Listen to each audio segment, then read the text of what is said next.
बिस्मिल्लाहिर्रहमानिर्रहीम। अस्सलाम वालेकुम जी। मैं नजमुल हसन बाजवा हूं। आज 20 मार्च है, बुध का दिन है। बड़ी देर लग गई है लेकिन चीजें ठीक होना शुरू हो चुकी हैं। आज सुप्रीम कोर्ट से इमरान खान सुरखरू हुआ है। सुप्रीम कोर्ट से मोहर लग गई है। बहुत अरसा लगा, बहुत चक्कियां काटनी पड़ी, बड़ी मुसीबतें सहनी पड़ी, लेकिन आखिरकार अब ना काबिले तरदीद सबूत सामने आ चुके हैं, ना झुटलाए जाने वाले सबूत सामने आ चुके हैं। खास तौर पर आईएसआई हमजा कैंप के कैमरे कहां गए, उनका रिकॉर्ड अचानक कहां गायब हो गया, ये चीजें भी सामने आ चुकी हैं। सुप्रीम कोर्ट ने तो दूध का दूध और पानी का पानी करके रख दिया है। इसके अलावा भी बहुत सारी अच्छी खबरें हैं। दो ऐसी बड़ी मुलाकातें हुई हैं जिनसे आप ये देखेंगे कि आइंदा आने वाले दिनों के अंदर हालात बदलते हुए नजर आएंगे। आइंदा आने वाले दिनों के अंदर मजीद इमरान खान जो है उसके हक में चीजें ठीक होना शुरू होंगी। इसमें से एक मुलाकात आर्मी चीफ की भी है। आर्मी चीफ की किससे मुलाकात हुई, दूसरी किस मुलाकात की बात हो रही है जिससे चीजें ठीक हो सकती हैं। इसके अलावा नाज़रीन किराम, मामला ये भी है कि डोनाल्ड लू जो है वो कांग्रेस में पेश हो चुका है। डोनाल्ड लू के साथ क्या हुआ, दुनिया का प्रेशर आना शुरू हो चुका है। दुनिया सवाल करना शुरू हो चुकी है। इनफैक्ट अमेरिका के अंदर वॉइसेस उठना शुरू हो चुकी हैं। अमेरिका में जो ओवरसीज पाकिस्तानी हैं उन्होंने कमाल कर दिखाया है। कांग्रेस के अंदर डोनाल्ड लू की पेशी के बारे में हमारे यहाँ के जो खासतौर पर टाउट सहाफी हैं, वो जो दिल कहते रहे, वो जो दिल बातें करते रहे, लेकिन जो असल वहां पे कहानी खुली है, उसने अचानक जो है ना वो चीजों को बदल कर रख दिया है। सो काफी सारी चीजें हैं, काफी सारे मामलात हैं आपके साथ डिस्कस करने के लिए। बहुत सारी चीजों की इंफॉर्मेशन मैंने आपके सामने रखनी है। आगे बढ़ने से पहले दरखास्त यह है, चैनल को सब्सक्राइब जरूर कर लीजिए। फेसबुक पे देख रहे हैं तो फेसबुक पेज को फॉलो जरूर कर लीजिए। अच्छा जनाब, सबसे पहले आगाज करते हैं इस बात से कि गवादर के अंदर एक दहशतगर्दी का वाकया अभी हुआ है, और गवादर के अंदर होने वाला ये वाकया यकीनी तौर पर बड़ा ही अफसोसनाक है, बड़ा ही परेशान कुन है। 8 दहशतगर्द इसमें हलाक हुए हैं। दहशतगर्दी के इस वाकये को नाकाम बना दिया गया है। इनका दिल था कि अंदर दाखिल हो जाते और फिर उसी तरह से हाईजैक कर लेते, और फिर कोई 10-12 घंटे ये ऑपरेशन चलता रहता है, मीडिया के कैमरे इधर रहते, दुनिया की नजरें इधर रहती, लेकिन दहशतगर्दी का ये जो जिन काबू हुआ हुआ है फिल वक्त, तो आज तो कम से कम उससे जान खलासी हो चुकी है। 8 दहशतगर्द हलाक हो चुके हैं। ये बड़ा अफसोसनाक वाकया है।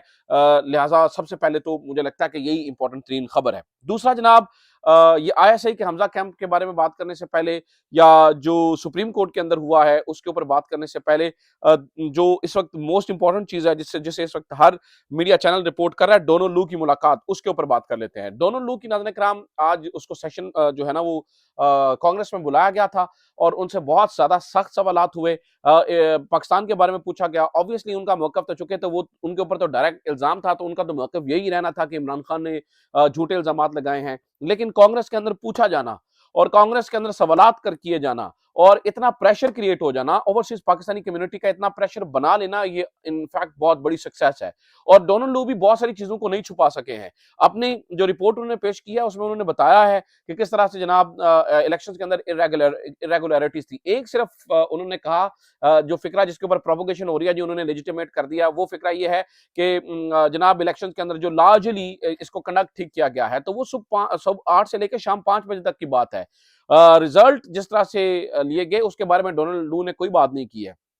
तो डोनाल्ड लू की ये जो आज कांग्रेस के अंदर होने वाली हेयरिंग है, इसने बहुत बड़ा एक नाज़रीन कराम झटका दिया है। जो लोग जो है वो इमरान खान के इक़्तिदार खत्म करना चाहते हैं, ये इमरान खान को इक़्तिदार में आने से रोकना चाहते हैं। उसकी वजह यह है कि आप 1 मिनट के लिए सोच के देखिए कि 4-5 महीनों के बाद, 4-5 महीनों के बाद ट्रंप आ रहा है, और ट्रंप की पॉलिसी बिल्कुल मुख्तलिफ है। उससे पहले ही प्रेशर अमेरिका के ऊपर इतना बन जाना, और ट्रंप को भी आपने ज़हन में रखना है, वो इमरान खान का मद्दाह है। यानी मद्दाह से मुराद, वो ओपनली कहता है इमरान खान मेरा दोस्त है, वो ओपनली कहता है इमरान खान दलेर आदमी है। बार बार उसके सामने जिक्र हो चुका है। उसके सामने ये तक कह दिया गया था कि यहाँ पर जो है वो इस्टेब्लिशमेंट ने इमरान खान को निकलवाया। ये डोनाल्ड ट्रंप को जो है ना वो इसके बारे में ब्रीफिंग्स दी जा चुकी हैं। सो डोनाल्ड ट्रंप की सोच अलग है। उससे पहले ये होना एक बहुत ही एक अमेजिंग अपडेट है। इससे मतलब मुझे लगता है कि एक बड़ी ज्यादा अच्छी जो है ना वो वाइब क्रिएट हुई है, और पाकिस्तान और इमरान खान को भी पता है। आज इमरान खान ने जेल के अंदर ये पैगाम दिया, उन्होंने कहा कि मुझे पता है कि इन्होंने मुझे 4 से 5 महीने अभी जेल में रखना है, लेकिन मैं आपको ये बात बता दूं, ये 4 या 5 महीने के बाद ये गवर्नमेंट खत्म हो जाएगी। ये इमरान खान बैठकर जेल के अंदर बता रहा है। इमरान खान का कॉन्फिडेंस आसमान पे पहुंचा हुआ है। उसकी वजह यह है कि मुख्तलिफ इंटरनेशनल प्रेशर जो है ना वो अब क्रिएट होना शुरू हो चुके हैं, आलमी दबाव क्रिएट होना शुरू हो चुका है। अमेरिका के अंदर जो आज डोनाल्ड वाला मामला है वो एक अलग है। फिर आप ये देखिए कि आर्मी चीफ से मुलाकात हुई है शहजादा मोहम्मद बिन सलमान की, ये मुलाकात भी इंतहाई अहम है। इस मुलाकात के अंदर भी ऑब्वियसली बहुत सारी बातें की गई हैं, लेकिन ऐसा मुमकिन नहीं है कि आर्मी चीफ से मुलाकात हो तो उसमें सिर्फ मईशत की बात हुई हो। ऑब्वियसली पाकिस्तानी सियासत को भी डिस्कस किया गया है और इसमें यानी आप ये देखिए कि मोहम्मद बिन सलमान के बारे में हमेशा से जो है ना वो ये बात रही है कि वो बार-बार चूँकि उनके इंटरेस्ट हैं और पाकिस्तान के अंदर तो वो पाकिस्तान तहरीक-ए-इंसाफ हो या इमरान खान के बारे में मुख्तलिफ पैगामात पहुँचवाते रहे हैं, भिजवाते रहे हैं, तो ये भी एक फैक्टर है। तो लिहाज़ा शहबाज शरीफ साहब का चलना इतना आसान अब नज़र नहीं आता है और बाकी जो इमरान खान की बात है ना वो 4-5 महीनों के अंदर-अंदर क्योंकि उधर से ट्रंप आ रहा है, इधर से भी प्रेशर क्रिएट हो रहा है, ऑब्वियसली इकोनॉमी काम नहीं कर रही है। जो पीएम है वो बिल्कुल एक ठुल्ले से पीएम हैं, उनके पास कोई ना इक़्तिदार है, ना कोई फैसला साज़ी की कोई कुव्वत है, ना उनके पास कोई इख्तियार है, तो इसलिए चीज़ें जो है ना वो बदलती हुई नज़र आ रही हैं। अच्छा मीनवाइल ये जब जहाँ ये सब कुछ हो रहा है और इस तरह से चीज़ें बन रही हैं और हम ये देख रहे हैं कि एक ख़ास वेव बनती चली जा रही है और हम ये देख रहे हैं कि अमेरिका हो सऊदीया हो, वहाँ पर एक मामला बन रहा है। मीनवाइल आज इमरान खान के जो केसेज़ हैं, ख़ास तौर पर जो इमरान खान को जो सबसे बड़ा मुल्ज़िम ठहराया जाता है, ये कहा जाता है कि असल आप साइफ़र देख लें, तोशाखाना देख लें, कहा जाता है ये एक्चुअली आउटकम है, जो असल इमरान खान ने जुर्म किया है उसकी। यानी कि इमरान खान का असल जुर्म कुछ और है और सज़ा के तौर पर ये मुकदमे बनाए गए हैं। इमरान खान का असल जुर्म क्या है? इमरान खान का असल जुर्म ये है कि उसने 9 मई के हमले करवाए और वो 9 मई का मास्टरमाइंड है। अब यही कहा जाता है ना जी, यही सबसे बड़ी बात है। तो जनाब आज सुप्रीम कोर्ट ने इसके ऊपर मोहर लगा दी है कि ऐसी कोई कहानी नहीं है, ऐसी कोई बात नहीं है। इमरान खान सुरखरू हो गया है। हुआ ये अब ये बड़ा इंटरेस्टिंग मामला है जो आपको सुनकर लगेगा कि ये एक पॉजिटिव डेवलपमेंट है। ये इससे बड़ी शायद डेवलपमेंट अभी तक नहीं हुई है। ये डेवलपमेंट ये है कि नाज़रीन इकराम आज 5 मुल्ज़िमान की ज़मानत का केस जो है वो सुप्रीम कोर्ट में पहुँचा था। सुप्रीम कोर्ट के अंदर इसकी हेयरिंग थी, सुप्रीम कोर्ट के अंदर मुख्तलिफ आर्गुमेंट पेश किए गए, जिसके अंदर जो है वो जो सरकार ने मुखालफत की, इनकी ज़मानत की, उन्होंने कहा जी, ये आईएसआई के हमज़ा कैंप के ऊपर हमलों में जो है ना वो मुलव्वस है। तो पूछा गया जी आपने दहशतगर्दी की दफ़ात क्यों लगाई है? तो उन्होंने कहा जी उन्होंने दहशतगर्दी की है। तो जो 3 रुकनी बेंच था, जिसने आज बहुत सवालात उठाए, ख़ास तौर पर जस्टिस जमाल मंदुखेल और जस्टिस हसन अज़हर रिज़वी ने जो-जो बातें की, उन्होंने कहा फिर आपको दहशतगर्दी का पता ही नहीं है। पिछली वीडियो में मैंने कहा था कि मैं इसके ऊपर पूरी अलग से एक वीडियो बनाऊँगा। अब जो बातें अंदर हुई, जो जज साहब कह रहे हैं और जो इमरान खान का ज़िक्र हुआ अंदर, वो ज़रा मैं बजाते खुद ही आपके सामने रख देता हूँ कि किस तरह से इस समात को एक कहा जा सकता है कि जनाब ये एक सुप्रीम कोर्ट की जानिब से मोहर लग गई है कि इमरान खान का इस सारी चीज़ से जो है वो कोई लेना-देना नहीं है। तो जनाब ये सुनिए ज़रा अंदर क्या हुआ। मुल्ज़िमान के खिलाफ क्या शवाहिद हैं? क्या सीसीटीवी कैमरों से शिनाख्त हुई? हमज़ा कैंप समेत दीगर मुकामात के कैमरे मुज़ाहिरीन ने तोड़ दिए थे।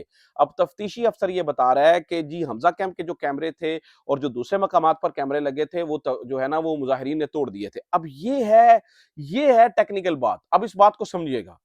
देखिए नाज़रीन किराम आप मुख्तलिफ मुझे लगता है कि आप कभी ना कभी आपका एक्सपीरियंस रहा होगा ये सिक्योरिटी कैमरे को लेकर। सिक्योरिटी कैमरे को तोड़ने से फुटेज ज़ाया नहीं होती है।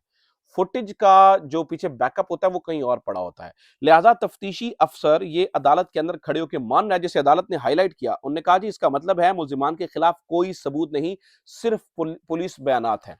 यानी कि तफ्तीशी अफ़सर ये खड़े होकर अदालत के अंदर मान रहा है कि जनाब हमारे पास कोई भी हमलों का जो है ना वो जो सीसीटीवी फुटेज है वो नहीं और वो ये कह रहा है जी वो कैमरे तोड़ दिए थे। यानी कि इमरान खान बार-बार जेल के अंदर यही कहता रहा कि 9 मई के मुल्ज़िमान को सज़ा दें, लेकिन एक शर्त के ऊपर कि 9 मई के मुल्ज़िमान को आपने सीसीटीवी कैमरों से जो फुटेज रिकॉर्ड हुई है उससे सज़ा देनी है।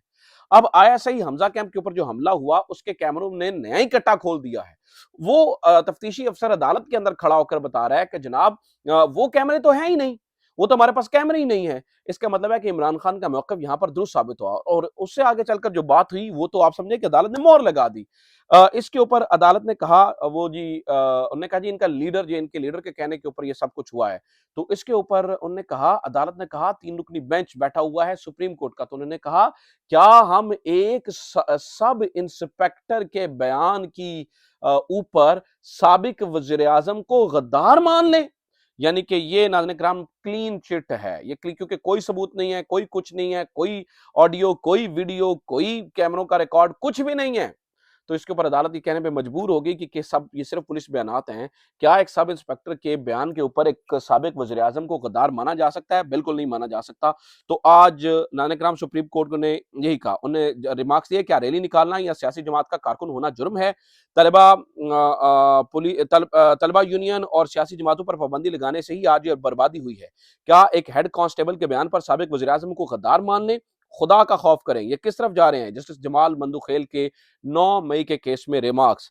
क्या और फिर उन्होंने ये भी कहा कि अच्छा इन सब की ज़मानत मंज़ूर भी हो गई और ये भी उन्होंने कहा कि खुदा का खौफ करें, थोड़ा हाथ हौला रखें, ये इस तरफ मुल्क को ना लेकर जाएँ।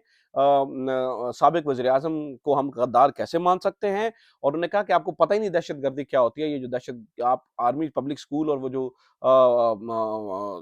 कोर्ट में हुआ था, वो पता है वो एक दफ़ा धमाका हुआ था, ये दहशतगर्दी होती है, इसके अलावा कोई मामला नहीं। अच्छा जनाब, इसके अलावा साइफ़र केस के अंदर भी पेशरफ्त हुई है। साइफ़र केस के अंदर नाज़रीन किराम मैं आपको बता दूँ अगर जस्टिस आमिर फारूक साहब का हाथ सर पे ना हुआ, तो इसके अलावा जनाब अब तक क्या-क्या प्रोसिक्यूशन कर चुकी है और क्या-क्या सीरियस सवालात उठ चुके हैं, वो मैं आपके सामने रख देता हूँ। 6 अब तक एतराज़ लग चुके हैं। नंबर 1 जिस तकरीर पर सज़ा दी गई, उसका सर पैर पैर नहीं, ये एक सियासी तकरीर थी। ये अदालत मान चुकी है। दूसरा, ट्रायल कोर्ट ने क्यों जल्दबाज़ी में केस निपटाया? रात 9 बजे तक ट्रायल चलाने की क्या ज़रूरत थी? ये दूसरा एतराज़ है। इमरान खान और शाह महमूदी का हक़-ए-जिरा ख़त्म किया गया। मुल्ज़िमान का हक़-ए-जिरा ख़त्म करना, ये एक तीसरा इसके ऊपर नुक्ता है। क्या ट्रायल कोर्ट्स को साइफ़र दिखाया गया? साइफ़र अगर नहीं दिखाया गया, तो फिर कैसे तय कर लिया गया कि ये कम्युनिकेशन का सिस्टम कंप्रोमाइज़्ड हुआ? ये भी इल्ज़ाम है। बनीगाला में होने वाली मीटिंग से मुताल्लिक कोई दस्तावेज़ात रिकॉर्ड पर लाई गईं। सरकारी वकील को जिरा के लिए तैनात करने की क्या वजह थी? यानी कि सरकारी वकील को ही आपने जिरा के लिए तैनात कर दिया। यानी कि इधर भी सरकार, उधर भी सरकार, ये कहानी क्या है? इसके ऊपर भी नाज़रीन किराम बड़ी डिटेल के अंदर ये बातें हुई और ये अदालत के अंदर एस्टैब्लिश्ड फैक्ट है कि ये जो है ना वो सारी कहानी है और ये सारी चीज़ें इसी तरह से हैं। तो जनाब ये सारी चीज़ें इस वक़्त आज आप देखें ना तो सारी की सारी डेवलपमेंट्स ये पॉज़िटिव की तरफ जाती हुई नज़र आ रही हैं और चीज़ें ठीक होती हुई जो है ना वो नज़र आ रही हैं। अच्छा मैं आपको ये भी बता दूँ नाज़रीन किराम कि शहरियार अफरीदी ने ये बताया है कि उन्होंने बताया कि मेरे पर किस तरह से ज़ुल्म होता रहा। उन्होंने ये बताया है कि मैं जब चिल्लाता था तो मुझे मज़ीद करंट लगाया जाता था। इसी वज़ह से तो शहरियार अफरीदी का वज़न जो है ना वो बिल्कुल कम हो गया था। शहरियार अफरीदी जो हैं वो बिल्कुल सूख गए थे लेकिन उनको बार-बार गिरफ्तार करवाने वाले जो डीसी इस्लामाबाद थे जिन्हें सज़ा दी इस्लामाबाद हाई कोर्ट ने, आज जस्टिस आमिर फारूक साहब की मेहरबानी उन पर भी हो गई और उनकी सज़ा को भी आर्ज़ी तौर पर मुअत्तल कर दिया गया। अच्छा जनाब मैंने कहा था ना 2 मुलाकातें, एक मुलाकात तो आर्मी चीफ की और एक मुलाकात और जो कि फज़लुर रहमान साहब की सऊदीया के अंदर एक सियासी शख्सियत से एक मज़हबी शख्सियत से मुलाकात हुई है। उसका भी काफ़ी रौला पड़ा हुआ है और ये सारी चीज़ें जनाब यहाँ पर भी हो रही हैं और ये इस टाइम की सिचुएशन है। नाज़रीन किराम आलमी दबाव बढ़ता हुआ चला जा रहा है। आलमी दबाव इस वक़्त अपना काम करता हुआ दिखाई दे रहा है। इधर से भी अमेरिका, सऊदी अरब हर तरफ से जो है ना वो चीज़ें अब इनके हक़ में थोड़ी-सी ख़राब होती चली जा रही हैं। लिहाज़ा दिस इज़ व्हाई नाज़रीन किराम इमरान खान जो कह रहे हैं वो बिल्कुल ठीक कह रहे हैं कि 4 से 5 महीने से ज़्यादा ये गवर्नमेंट चलेगी नहीं और 4 या 5 महीने के अंदर ये गवर्नमेंट घर जा रही है।